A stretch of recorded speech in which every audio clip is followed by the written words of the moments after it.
Nura Rikuo adalah manusia setengah yokai atau siluman. Nura Rikuo juga pewaris dari klan Nura, yang merupakan klan yokai terkuat, dan ditakuti di seluruh dunia dengan Hyaki Yakou-nya, atau dikenal dengan parade 100 yokai.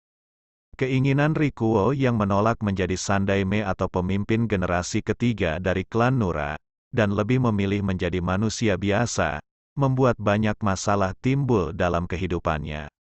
Bagaimana dengan kisah selanjutnya? Apakah Rikuo dapat menjadi Sandaime atau ketua generasi ketiga seperti yang diinginkan kakeknya, atau tetap menjadi manusia biasa seperti keinginannya? Mari kita ikuti ceritanya. Namun sebelum itu, jangan lupa bantu Mimin biar makin semangat, dengan tekan tombol subscribe.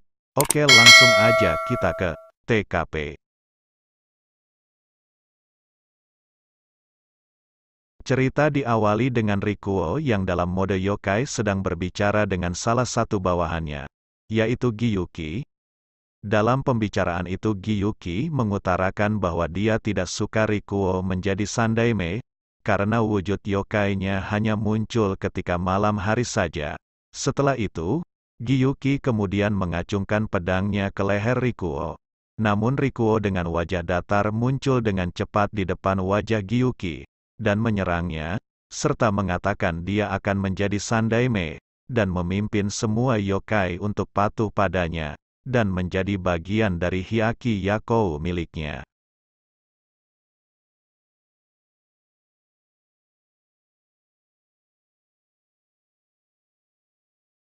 Pagi hari di kediaman klan Nura, tampak Rikuo mengumpulkan semua yokai yang ada di rumahnya. Dia meminta agar jangan ada yokai yang mendekati ruangan kelas, yang sudah tua di SMP tempat Rikuo bersekolah. Di sekolahnya sendiri, saat itu teman-temannya justru sedang membicarakan tentang yokai.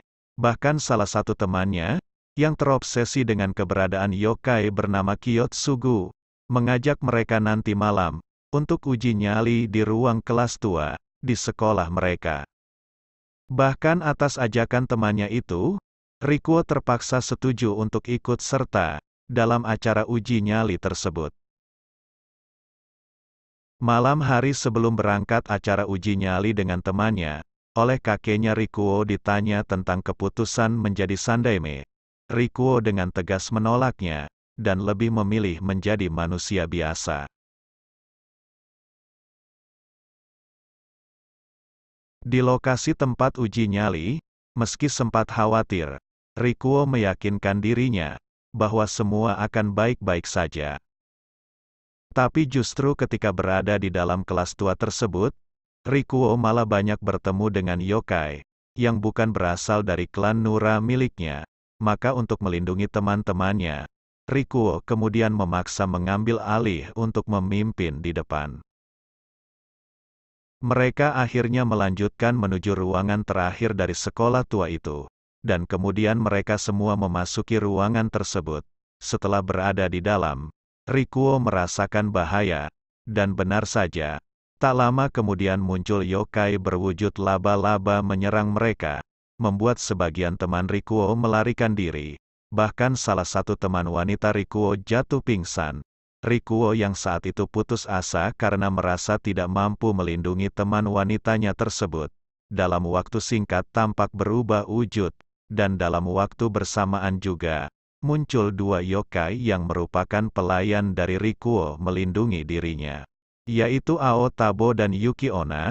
Kemudian tidak butuh waktu lama, Yuki Onna membekukan dan mengalahkan yokai tersebut. Setelah mengalahkan yokai tersebut, mereka lalu menjawab pertanyaan Rikuo, bahwa mereka sejak 4 tahun lalu, selalu ada di samping Rikuo dan menjaganya.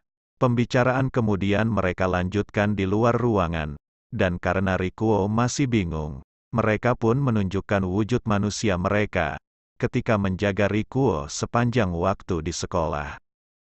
Mereka juga menegaskan, akan selalu menunggu Rikuo menjadi pewaris klan Nura sebagai Sandaime. Namun Rikuo mengatakan tidak mengingat kejadian 4 tahun lalu, saat dia berubah menjadi wujud yokai, Rikuo juga memutuskan akan tetap menjadi manusia biasa. Kedua yokai itu akhirnya pergi.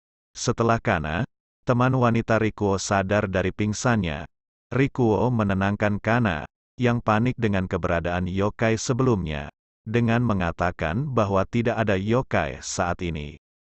Kemudian mereka berdua akhirnya pulang ke rumah Rikuo, dan disambut para yokai yang menyamar sebagai pelayan, berwujud manusia.